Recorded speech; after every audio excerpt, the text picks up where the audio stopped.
দেখতে একটা গোটা সপ্তাহ কেটে গেল। গত রবিবার প্রয়াত হয়েছেন অভিনেত্রী ঐন্দ্রিলা শর্মা।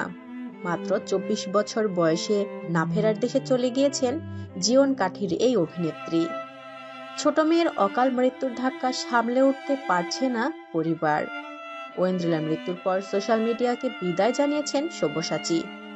তবে ঐন্দ্রিলার দিদি এবং মা মনের যন্ত্রণার উজাড় করে দিয়েছেন ফেসবুকে। প্রয়াত অভিনেত্রীর নানান স্মৃতি ভাগ করে নিচ্ছেন সোশ্যাল মিডিয়া ওয়ালে। রবিবার ঐন্দ্রিলার মা শিখা শর্মা নিজের ব্যক্তিগত ফেসবুক ওয়ালে ঐন্দ্রিলা ও সব্যসাচীর একটি ছবি ভাগ করে নেন, আর সঙ্গে ক্যাপশনে লিখেন, আমার সব্যের ঐন্দ্রিলা। ছবিটি অবশ্য অনস্ক্রিনের ছবি। ২০১৭ সালে ঝুমুর ধারাবাহিকে একসঙ্গে কাজ করছিলেন দুজনে, আর সেই সিরিয়ালের ছবি এটি। চোখে চোখে ঐন্দ্রিলার গালে আলতো করে হাত দিয়ে রয়েছেন সব্যসাচী। প্রেমে ভরা চাউনি পরস্পরের। এক নেটিজেন এই ছবির সঙ্গে অরিজিৎ সিং এর একটি মন ছোঁয়া গান লাগিয়ে সোশ্যাল মিডিয়ায় আপলোড করেছিলেন। সেটি শেয়ার করেছেন শিখা দেবী, ঐন্দ্রিলার মা। তার লেখা ক্যাপশন দেখে আবেগপ্রবণ হলো সকলে। কঠিন পরিস্থিতিতে ঐন্দ্রিলা ও তার পরিবারের পাশে সবসময় থেকেছেন সব্যসাচী। যত রকম ভাবে একটা মানুষকে আগলে রাখা যায়, ঠিক সেই চেষ্টাই করছেন তিনি। যদিও শেষমেশ গত ২০ নভেম্বর সব্যসাচীর হাতটা চিরকালের মতো ছেড়ে না ফেরার দেশে চলে গিয়েছেন এই অভিনেত্রী। বিদায় বেলায় ঐন্দ্রিলার পায়ে সব্যসাচীর মাথা ঠোকানোর দৃশ্য নাড়িয়ে দিয়েছে সকলকে। গত দুদিনে ঐন্দ্রিলাকে নিয়ে নানা মানুষের স্মৃতিচারণা নিজের ফেসবুকে ভাগ করে নিয়েছেন শিখা দেবী। রেখেছেন অনুরোধও।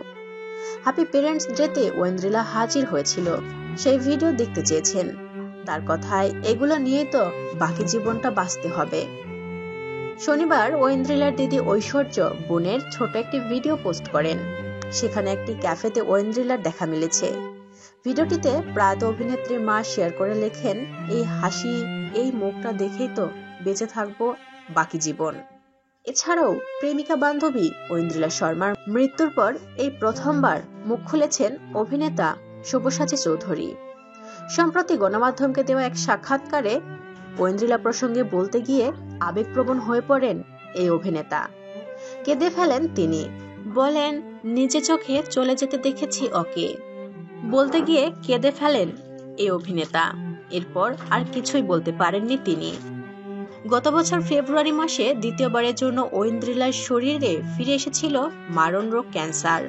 সেই সময় অসম্ভব মনের জোর আর সব্যসাচীর ভালোবাসাকে সঙ্গে নিয়েই দ্বিতীয়বার ক্যান্সার জয়ী হন ঐন্দ্রিলা। এরপর ভালোই কাটছিল সময়। সুস্থ হয়ে কাজেও ফেরেন ঐন্দ্রিলা। কিন্তু মারণ রোগ তৃতীয়বার চুপিসারে ফিরে এসেছিল শরীরে। সেই ধাক্কা আর নিতে পারেননি তিনি। ইউইং সারকোমার রোগী ছিলেন ঐন্দ্রিলা। এই টাইপের ক্যান্সার সহজে পিছু ছাড়ে না। চিকিৎসকদের ধারণা, ক্যান্সার রিভাইভ করেছিল ঐন্দ্রিলার শরীরে।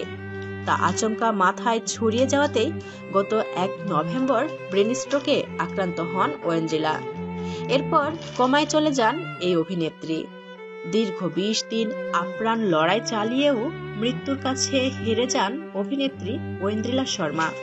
তবে তার ভক্তদের হৃদয়ে আর পরিবারের স্মৃতিতে চিরকাল বেঁচে থাকবে ঐন্দ্রিলা শর্মা। প্রিয় বন্ধুরা, ঐন্দ্রিলা শর্মাকে আপনাদের কেমন লাগে অবশ্যই কমেন্ট করে আমাদের জানিয়ে দিন। আর পরবর্তী আপডেট নিউজ সবার আগে পেতে হলে আমাদের চ্যানেলটি সাবস্ক্রাইব করে পাশের বেল আইকনটি অন রাখুন। এতক্ষণ সাথে থাকার জন্য ধন্যবাদ।